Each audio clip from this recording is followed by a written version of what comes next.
আসসালামু আলাইকুম সবাইকে। আমরা গত ভিডিওতে দেখেছি যে প্রোগ্রামিং ভাষার এখনও পর্যন্ত 5টি প্রজন্মে এসেছে এবং এই 5টি প্রজন্ম নিয়ে বিস্তর আলোচনা করব আমরা এই ভিডিওতে। প্রথমেই আসি হচ্ছে 5টি প্রজন্মকে সাধারণভাবে দুইটা প্রজন্মগুলোকে আমি এখানে একটু দেখাই। প্রজন্ম হচ্ছে 5টি। এই 5টি প্রজন্মকে হচ্ছে দুইটি ভাগে ভাগ করা হয়েছে।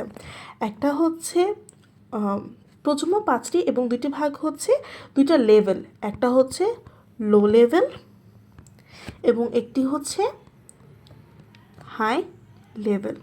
এই লো লেভেলের ভেতরে দুইটি এবং বাকি তিনটি হচ্ছে এই হাই লেভেলের ভেতরে রয়েছে। তো লো লেভেল ল্যাঙ্গুয়েজকে আসলে আমরা দুইটা ভাগে ভাগ করতে পারি। একটা হচ্ছে প্রজন্মে প্রথম প্রজন্ম এবং পরেরটা হচ্ছে দ্বিতীয় প্রজন্ম। তো লো লেভেল ল্যাঙ্গুয়েজের ভিতরে যে প্রথম প্রজন্ম বা ফার্স্ট জেনারেশন ল্যাঙ্গুয়েজ রয়েছে সেটা হচ্ছে মেশিন ভাষা বা মেশিন ল্যাঙ্গুয়েজ, যেটা 1945 সালে আবিষ্কৃত হয়। হ্যাঁ, ভাষার সর্বনিম্ন স্তর হলে মেশিন ভাষা, যা কম্পিউটার মৌলিক ভাষা। তাহলে প্রথম জিনিসটা হচ্ছে এটা হচ্ছে একটা মৌলিক ভাষা।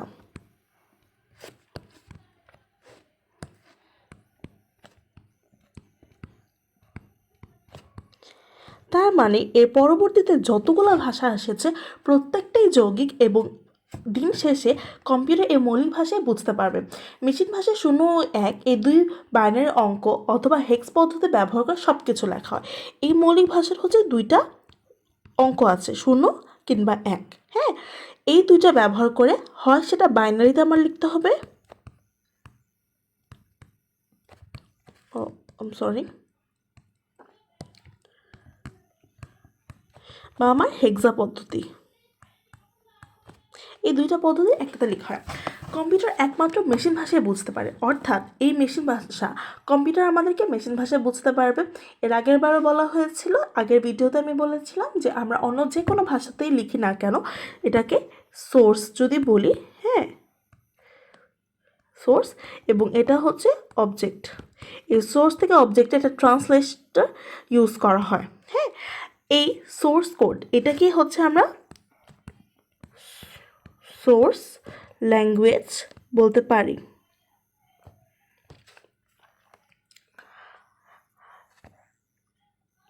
এই একমাত্র মেশিন ভাষা ছাড়া প্রত্যেকটা ভাষাই হচ্ছে অবজেক্ট ল্যাঙ্গুয়েজ। সরি এই জিনিসটা হচ্ছে অবজেক্ট ল্যাঙ্গুয়েজ।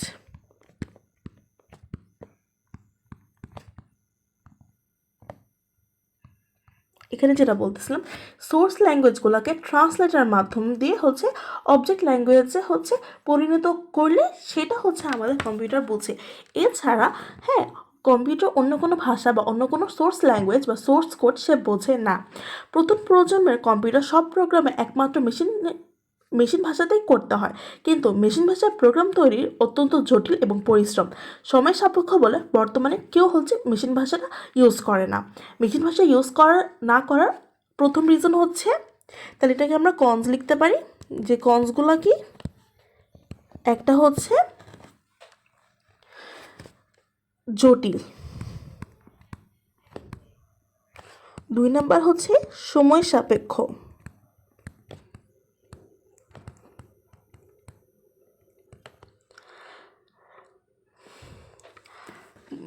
মেশিন ভাষায় যেসব নির্দেশ দেওয়া হয় তাকে 4টা ভাগে ভাগ করা যায়। মেশিন ভাষায় ইউজুয়ালি চারটা নির্দেশই মেশিন ভাষা বুঝতে পারে। তাহলে আমরা এখানে মেশিন ল্যাঙ্গুয়েজ 4টা বুঝে।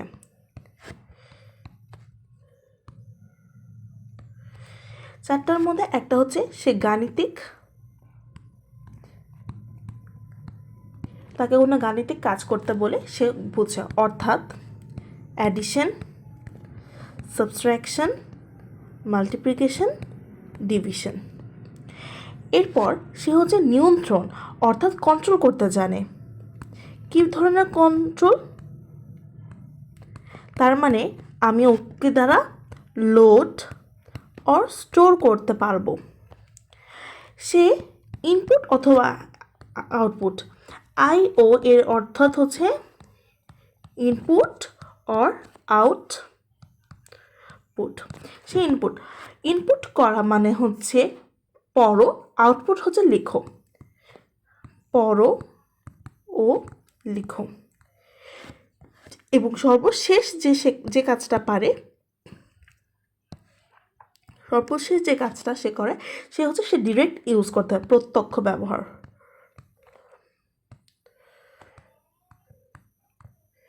অর্থাৎ আমি ওকে যদি বলি যে তুমি শুরু করো, স্টার্ট, যদি বলি স্টপ, থামো, যদি বলি এন্ড, সে এই কথাগুলো সে ডিরেক্ট হচ্ছে পড়তে পারে।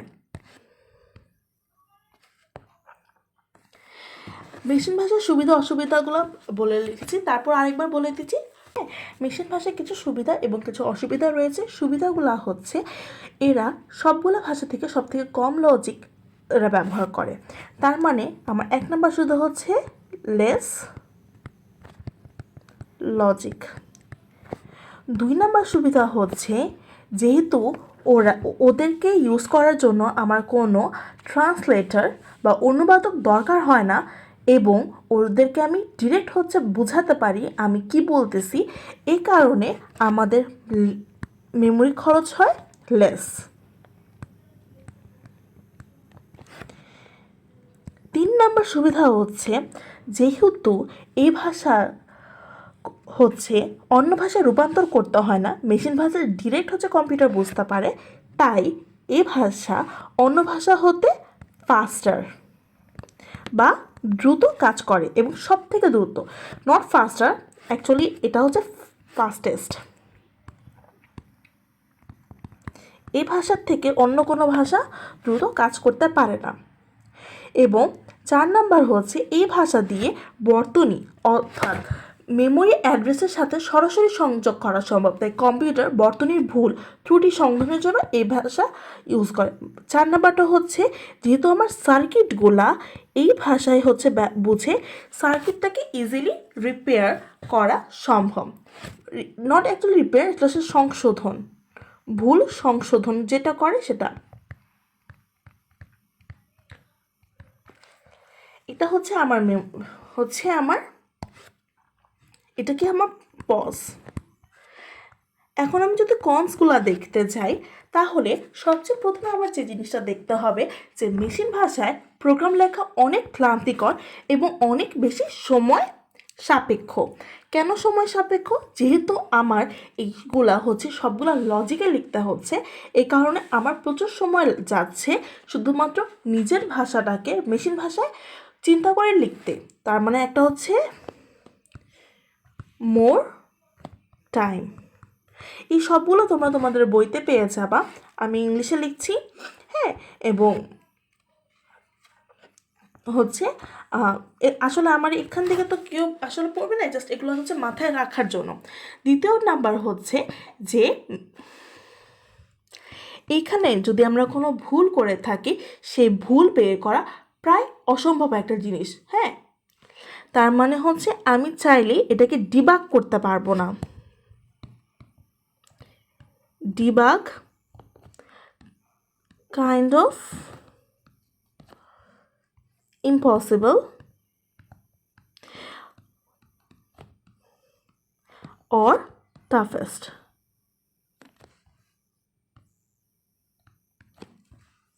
3 নাম্বার হচ্ছে মেশিন ভাষায় লিখতে অবশ্যই প্রোগ্রামারকে খুবই দক্ষ হতে হবে,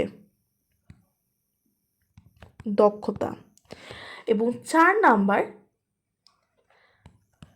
হচ্ছে মেশিন ভাষা যে কোডটা করব সেই কোডটা হচ্ছে একটা স্পেসিফিক কম্পিউটারের জন্য। আমার এক কম্পিউটারে লেখা কোড অন্য কম্পিউটারে কখনোই রান করবে না।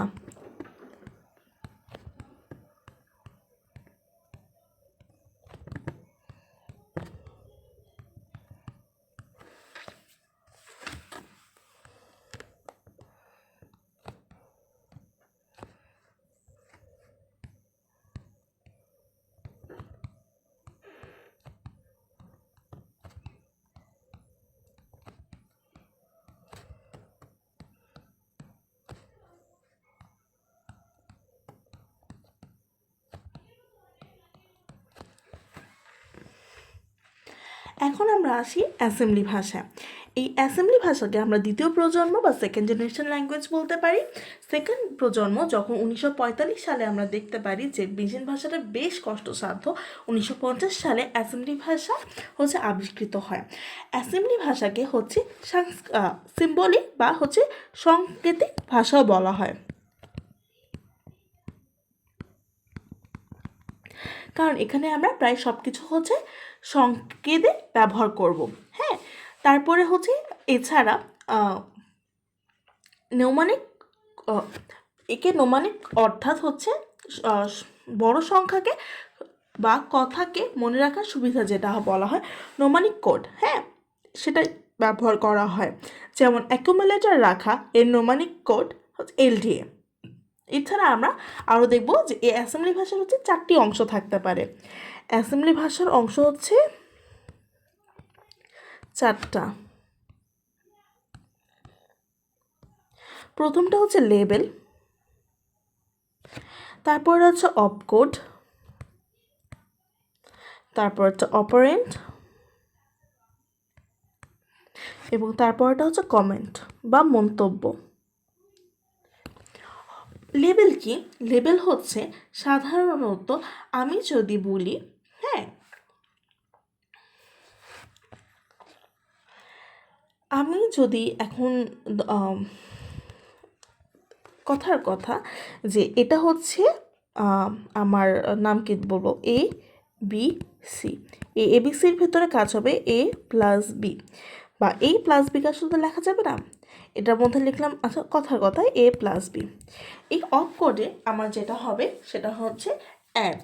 এখানে আমি কি করতেছি, এই যে অ্যাড অপারেশনটা আমি যদি করি এ মাইনাস বি, এই লেভেলটা হচ্ছে এবিসি, এই এবিসির ভেতরে এইসব কাজ হচ্ছে। হ্যাঁ, যেমন হচ্ছে এটা সাব,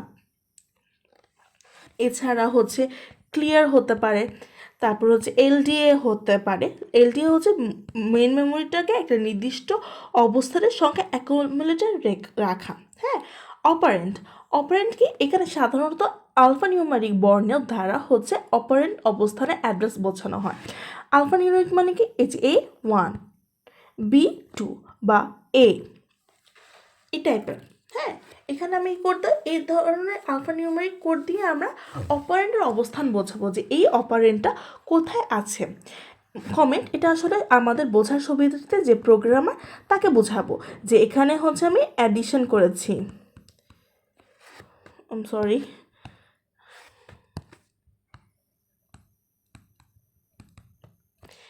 এটা অবশ্যই অ্যাসেম্বলি ভাষার কিছু সুবিধা এবং অসুবিধা রয়েছে। হ্যাঁ, অ্যাসেম্বলি ভাষার যে দক্ষ এবং মানে প্রোগ্রাম সেটা তৈরি করার জন্য অবশ্যই আমার একটা দক্ষ প্রোগ্রামার দরকার। যদি আমার প্রোগ্রামার দক্ষ হয় তাহলে এটা খুব দ্রুত এবং সংক্ষিপ্ত প্রোগ্রাম রচনা করা সম্ভব। এই ভাষায় রচিত প্রোগ্রাম ভুলের পরিমাণ কম এবং সহজেই তা সংশোধন করা যায়। লেস ভুল ভুল ইংলিশ আমি এখন ভুলে গেছি, কী অবস্থা আমার। আচ্ছা, এবং এটা হচ্ছে ডিবাগ করা ইজি। আচ্ছা, ভুল হচ্ছে মিস্টেক।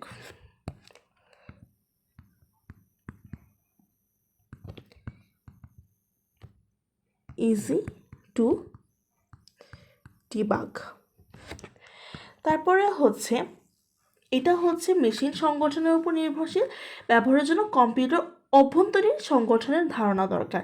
এই হচ্ছে অ্যাসেম্বলি ভাষা ব্যবহার করার জন্য আমি যে কোনো ভাষা আসলে ইউজ করতে পারবো, এবং মেমোরির জন্য অ্যাসেম্বলি শব্দের ব্যবহারের ফলে প্রোগ্রাম রচনা মেমোরি অ্যাড্রেসের পুঙ্খানুপুঙ্খভাবে বিবরণ অপ্রয়োজনীয়। অসুবিধা কি? যেহেতু হচ্ছে মেশিন সংগঠনের উপর নির্ভরশীল, সুতরাং মেশিন আভ্যন্তরীণ সংগঠনের ধারণা ছাড়া আমার মেশিনটা কী ধরনের এ ধারণা ছাড়া হচ্ছে রচনা করা প্রায় অসম্ভব। আর এই ভাষায় প্রোগ্রাম রচনা করা মেশিনকে ভাষার তুলনায় সহজতর হলেও যথেষ্ট কষ্টসাধ্য। মানে আমি যদিও আসলে চিন্তা করতেছি যে হচ্ছে এটা হচ্ছে ইজি টু রাইট, বাট কার সাপেক্ষে? মেশিন ল্যাঙ্গুয়েজের সাপেক্ষে, আদারওয়াইজ এটা করাও অনেক টাফ।